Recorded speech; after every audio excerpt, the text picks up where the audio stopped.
If you've looked into hunting e-bikes, there's no doubt you've heard of QuietKat, Baku, Rambo, or Himalay. Today, we're gonna talk about something none of those companies are super eager to share. They don't actually make any of these bikes. Now, what do I mean when I say they don't actually make the bikes? Well, QuietKat, for example, here, is a proud Colorado-based company.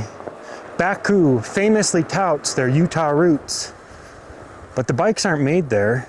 No, the bikes are made exactly where you think they are, in China. God created the world, but everything else is made in China.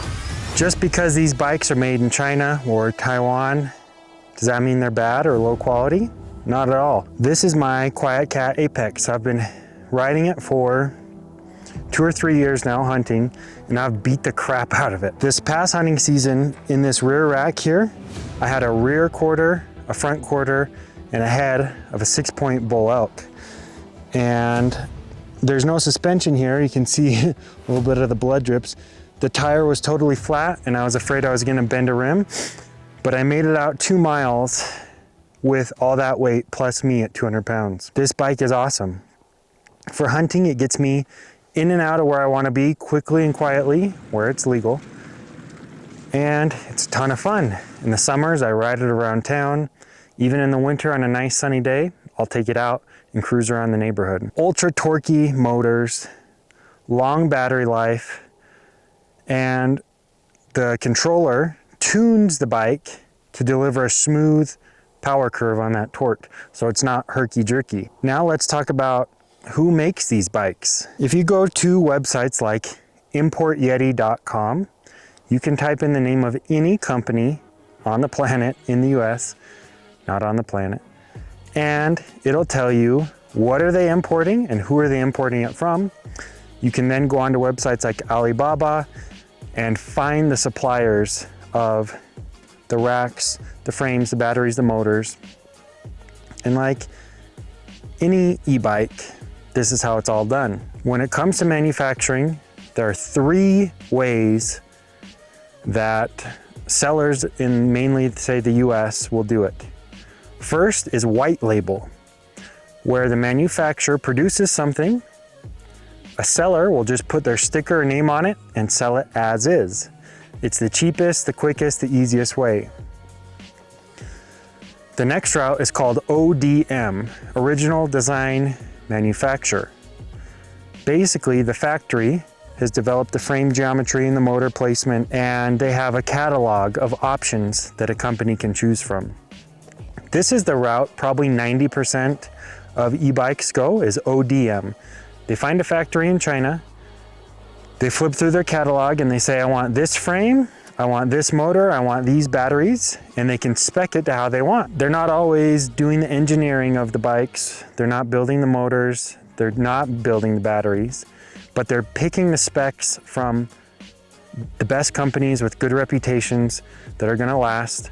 The factory then assembles all that together and ships it to the seller. The seller will do their quality control, their inspections here in the US, and send it off to the customer. When you order a bike like this to your house, you have to assemble the whole thing yourself. Comes in a big box.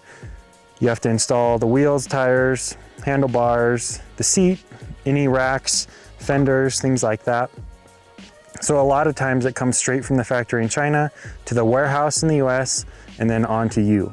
Again, doesn't mean it's bad quality, it just means companies like Baku, QuietKat, Rambo, they're not making the bikes. They're just marketing and selling bikes. And the third way that you can work with the factory is called OEM.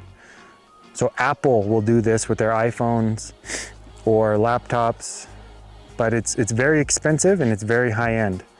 So OEM, you engineer the whole product yourself and you find a factory that can make it to your specs. It's the most expensive way to do it, it's the most difficult way to do it, it's the slowest way to do it, and that's why most companies don't do OEM, they do ODM, where the bike is essentially made in China by these factories, and the customers would be, in this case, QuietKat, Baku. Those companies will go to the factories and say, I want this Bafang motor I want these Samsung batteries, I want these Tektro brakes, the SRAM transmission or Shimano, and they can pick and choose. And then that's how, with the hunting bikes particularly, they're able to offer different tiers. Full suspension, front suspension only, no suspension, mid-drive, hub drive, dual battery, single battery, the list goes on and on. You can order these from these factories any way you want. If you go onto Alibaba.com and find some of the bike factories, the ODM factories, you can order the same bike that maybe is sold here in the US for $4,000, $5,000, $6,000. You can get it for $1,500. But there are some risks with that. A lot of times at the factory, when they sell direct for that cheap price, they're not giving you the best batteries, they're not giving you the strongest welded frame, and they're maybe not giving you that tuned controller where when you go to apply all that torque from that electric motor, it's gonna feel herky-jerky, it's not gonna be a fun ride. And then of course, if something breaks, you don't have any support if you go by yourself. That's how these companies are able to add value and justify the higher prices. If I have an issue, I can call QuietKat, I can get support, I can get replacement parts through them. I don't have to go through the hassle of dealing with the factory. It's not just hunting e-bikes or e-bikes who do this. Almost everything you see outside of the huge name brands like Apple or Samsung, they all do some kind of variant of the ODM, or anything you see cheaply on Amazon is white label. You find a factory, you find a product, you put your name on it and you sell it. Does it mean it's bad? No, not always. It's just the way things are. In the case of, say, QuietKat or Baku, does it mean it's low quality? 100% no. This bike has over 200 miles of really rough use on it. Like I said, hundreds of pounds over the weight limit, going backcountry up and down steep hills, and just generally beating the crap out of this bike. And it's held up awesome for the last 3 years. So factories in China, they get a bad rap. China used to be associated with low quality.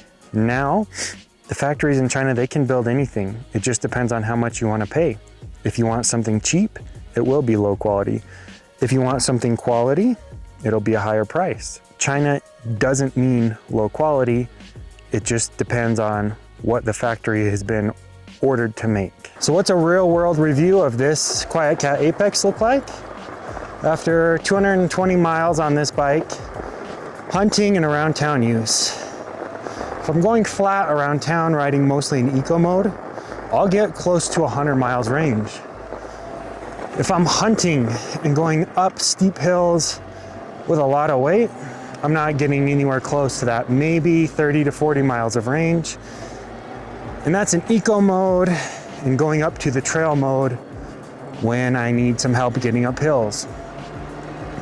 If I put this in boost mode, it'll go fast. I'll go 30 miles an hour around town on this in boost mode and maybe get 20 miles of range. In the winter, I normally take the battery out and keep it in my basement around 60 degrees year round so I don't get degradation on the battery. After 3 years and a few hundred miles on this QuietKat Apex, do I think you have to buy one of these name brand e-bikes for hunting? Absolutely not. If you are just going a few miles over some pretty flat country, I would say any of those white label ones you find on Amazon will do just as good. There's no need to spend $6,000, $7,000 on the top of the line name brand e-bike if you're not going to really need tons of range, get up and down really steep terrain. Those other bikes will do just as good a job, especially on flat stuff like this.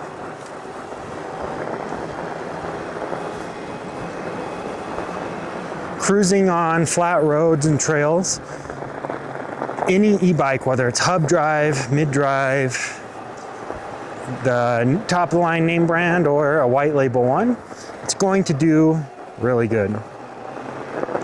Way better than a normal bike and a lot of fun.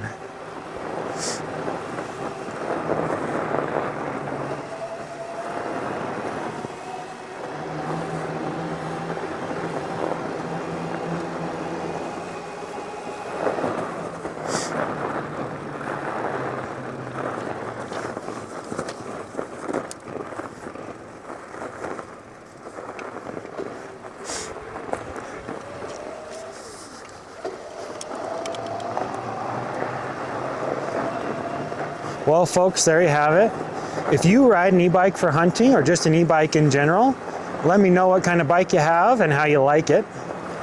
Did anything in this video surprise you about white label ODM, OEM? Or is it more well known than I thought?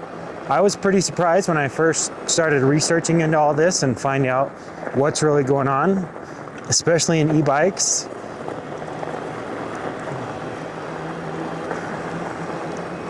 But I might just be naive. So, really curious to see what your thoughts are on this. What kind of e-bikes are you guys riding? And that's it for me. I'll see you on the next one.